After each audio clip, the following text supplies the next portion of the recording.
Welcome to this explainer. Today, we're diving straight into the bureaucratic labyrinth of paying a traffic ticket online in Montgomery County, Texas. Listen, if you've recently had that sinking feeling seeing flashing lights in your rearview mirror anywhere from Conroe to the Woodlands, stick around because you are in exactly the right place. Let me ask you something.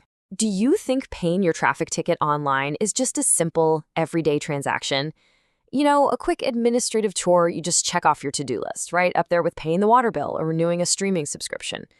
I get it. It's incredibly tempting to just log on, punch in your credit card number, and make the whole headache disappear.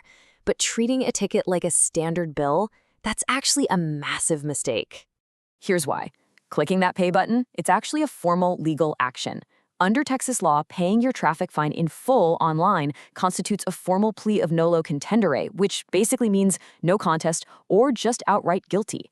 By doing this, you're instantly waiving crucial legal rights, and you're entering a conviction directly onto your state record. That convenient little button carries some serious, lasting consequences. To help you navigate this, we're going to cover a few key things today. First, the high cost of clicking. Then, finding your correct court, and a step-by-step online payment guide. After that, we'll look at glitches and common issues, followed by dismissals and practical tips. And finally, the very real cost of just ignoring it. Let's kick things off with Section 1, the high cost of clicking, and why a quick payment carries serious weight. So you're actually giving up a massive amount of legal rights just for the sake of convenience. According to the Texas Code of Criminal Procedure, completing an online payment is a formal waiver of your right of discovery. What does that mean for you? Well, it means you totally give up the right to request and view the evidence the state actually holds against you. You're also waiving your right to a jury trial, a bench trial, and even the right to retain legal counsel to fight the charge. But here's the real kicker. The court enters a final judgment of conviction and reports it straight to the Texas Department of Public Safety. The DPS then adds this conviction to your permanent driving record. That can accumulate points and trigger significantly higher insurance premiums for years to come. Nobody wants that. Moving right along to Section 2, finding your correct court and decoding the jurisdictional labyrinth. The whole divide really comes down to this one thing. The agency that pulled you over dictates your path. If you were cited by the Montgomery County Sheriff's Office or Texas State Trooper, the DPS, your case goes to one of the 5 county Justice of the Peace, or JP courts. But if a city police officer, let's say from Conroe or the City of Montgomery Police Departments, wrote your ticket, you belong in their specific local municipal court. Mixing these up causes major administrative headaches. Drivers are constantly trying to pay municipal tickets on county websites, which just leads to rejected payments, missed deadlines, and eventually arrest warrants. So always check the agency listed right at the top of your pink citation slip.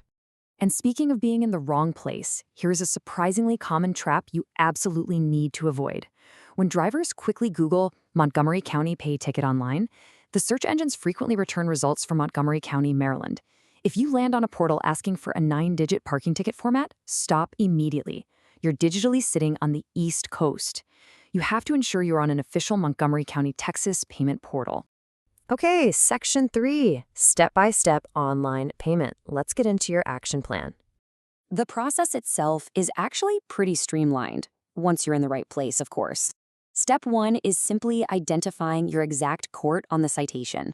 Step 2, you'll access their designated portal. And keep in mind, this varies. For instance, Justice of the Peace Precinct 3 in the Woodlands uses a specialized Tyler Technologies portal.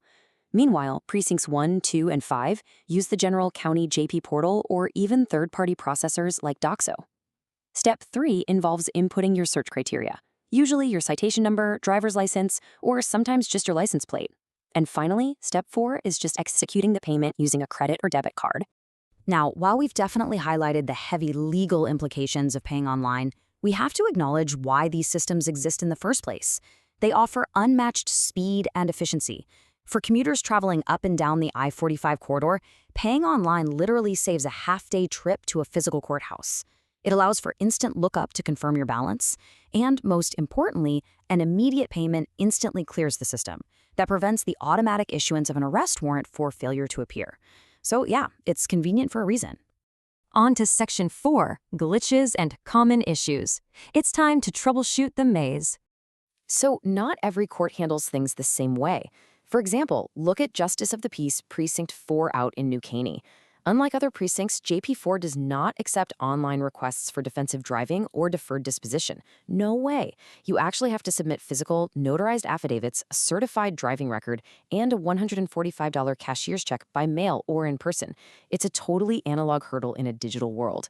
Also, be super aware of geographic overlaps. Portions of the city of Houston extend right into Montgomery County. If you get a ticket in those specific limits, you have to use the Houston Municipal Court System, which has entirely different rules and even uses Western Union for immediate wire payments. And here are a few more critical pitfalls you really need to keep on your radar. If you're dealing with the City of Montgomery Municipal Court, remember, the city, not the county, do not try to mail a personal check. They will reject it, and that could easily make you miss your deadline. Next up, always budget for extra costs. Online portals typically tack on a 5% convenience fee plus a mandatory $2 state transaction fee. Finally, if you're approved for a driver safety course, or DSC, and you fail to submit your completion certificate within 90 days, the City of Montgomery, and honestly most other courts, will schedule a mandatory show cause hearing. If you fail to show up to that, you're immediately slapped with a final guilty judgment. This brings us to Section 5, Dismissals and Practical Tips, because we want to protect your record. Okay, one of the absolute best tools at your disposal is the statutory remedial window. Under Texas law, if you were cited for administrative defects, we're talking an expired driver's license, an expired vehicle inspection, or expired registration, you generally have a strict 10 working day window to fix the issue. If you renew your registration, pay the late penalty to the tax assessor, and show that proof to the court within 10 days, they'll dismiss the entire charge for just a $20 administrative fee. And it gets better. If you were ticketed for no insurance, but you actually did have a valid policy at the exact time of the stop, just providing that proof gets the ticket dismissed completely free of charge. Now, for moving violations like speeding, defensive driving is often your best bet. This is a 6-hour, state-approved course that costs around $25 and can be done entirely online. Successfully completing it dismisses the ticket and prevents points from hitting your record. But listen up, because here's the absolute most important takeaway regarding this option. You must formally request permission from your specific judge and pay the court's administrative fee before you take the course. If you just go take a course online and email a certificate to the court without prior permission, it will be flat out rejected. Which leads us to our final section, Section 6, the cost of ignoring it and what happens when the bill comes due. 30%. That is the massive collection fee the state legislature authorizes courts to instantly tack on to your total outstanding balance if your case goes delinquent for more than 60 days. So think about it. A $150 ticket suddenly jumps just from the collection referral alone, and that's not even mentioning the other late fees. And unfortunately, the financial pain doesn't stop there. If you ask for a payment plan and stretch it past 30 days, the state mandates an extra $15 time payment fee per charge. But far worse than the fees are the legal constraints. The court will issue a warrant for your arrest, they'll contact the Texas DPS, place a hard hold on your driver's license renewal, and they will literally block the registration of any motor vehicle in your name. Ignoring a traffic ticket in Montgomery County doesn't make it go away. It traps you in this cascading cycle of suspended driving privileges and compounding debt. Before we wrap this explainer up, I do want to leave you with a quick but important disclaimer. While we've rigorously sourced this information to be accurate to the best of our ability, court procedures, portal URLs, and state regulations can and absolutely do change. You should always verify your specific deadlines and requirements directly on the official Montgomery County Court website that's listed on your citation. Which leaves us with one final thought. The next time you see those flashing lights and you're handed that pink slip of paper, are you going to just treat it as a simple, annoying bill to be quickly paid online, or will you treat it as the legal minefield it truly is and use the strategies we discussed today to protect your record, your wallet, and your rights? The choice and the click is entirely yours. Thanks so much for joining me on this explainer, and drive safe out there.